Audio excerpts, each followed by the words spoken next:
I promise you're gonna wanna watch this entire video. Pentair Chlorinator Tube Leak Fix.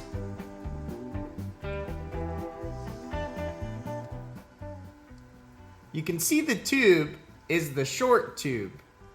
It's about the same size as my iPhone. And it's leaking like a sink. First thing you want to do is go down to your local Harbor Freight and get you a heat gun and a pair of scissors. Back to this drippy sink over here. Cut me a break for wearing flip-flops. It was my only stop of the day. I'm going to turn off the pump first.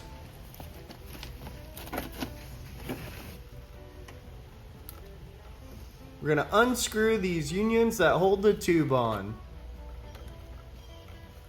Make sure that you hold them in place as you unscrew it. These are very fragile. They're sitting out in the sun and also have chlorine gas and chlorine going through them. So they become very brittle.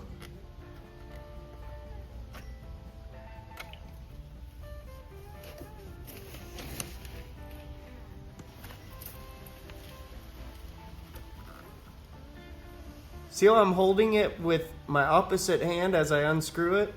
Especially this part with the dial here. I've had it break on me multiple times. Try not to use wrenches or pliers while taking these off if possible.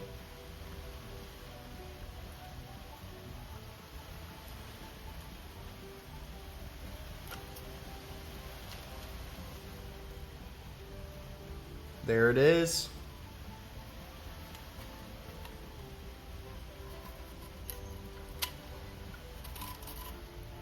I'm going to take the spring and the unions off of our tube and get rid of our old tube, but before we do, we're going to need it to size up our tube that we're replacing it with.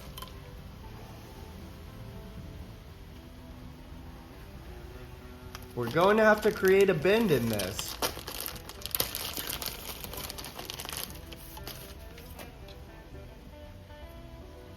To demonstrate, if you try to just bend it yourself, you're going to kink your hose. And it's going to be ruined. So before we do that, you can see it kinking here. It's always going to want to kink every time you try and put it on. We need to plug in our heat gun. $20, Harbor Freight.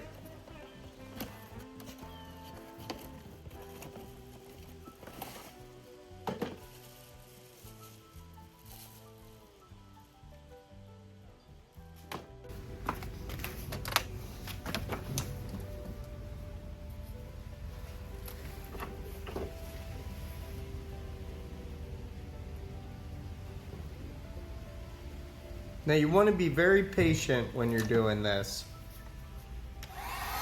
and you will see why.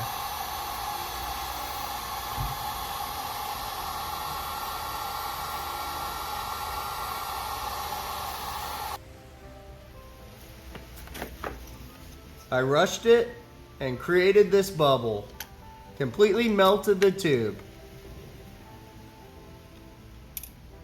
Don't crink up your tube before you try and install this. I'm telling you, you need to heat it up with something. Use a hair dryer or a heat gun. I've tried this so many times and it never bends like you want, like I showed in the beginning. I think crinkling up the tube was my downfall, why this bubble was created. So don't try it, just heat it up, take your time. Don't get impatient like me, or you're gonna end up cutting it and having to use a new tube. You can see if you buy the large tube, you might get a couple tries out of it. So it might be better to buy the larger tube instead of the short one, because you got one chance with the short. My impatience made this bubble, and you can see as it cooled, it became rock hard and gained its rigidness. But I wouldn't trust it. First try's a fail. Let's try it again. When we cut it, we no longer can use our short tube. So now we need to resort to the large tube that I brought just in case I ruined it. And my camera died, but you can see I was able to take my time and got a slight bend in the hose. Not quite the bend, but it should work just as good. If anyone in the comments knows how to keep a perfect circle with our tube while getting the bend, please let me know in the comments.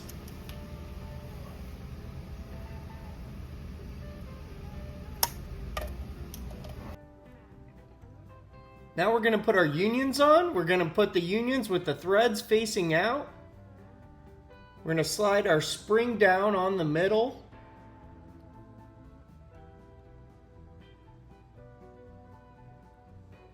And then place our other union on the other end with our threads facing out.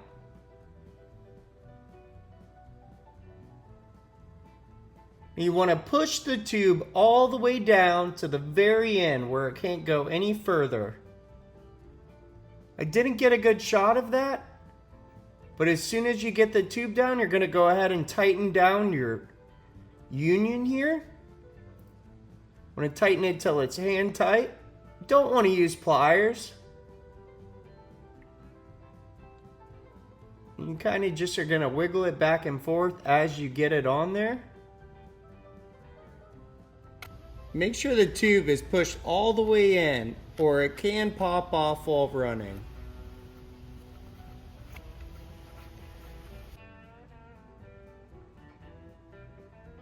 And we're going to tighten this one all the way down.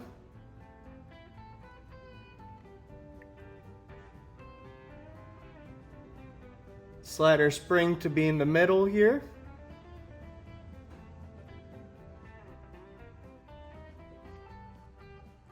Let's turn it on and see if it worked.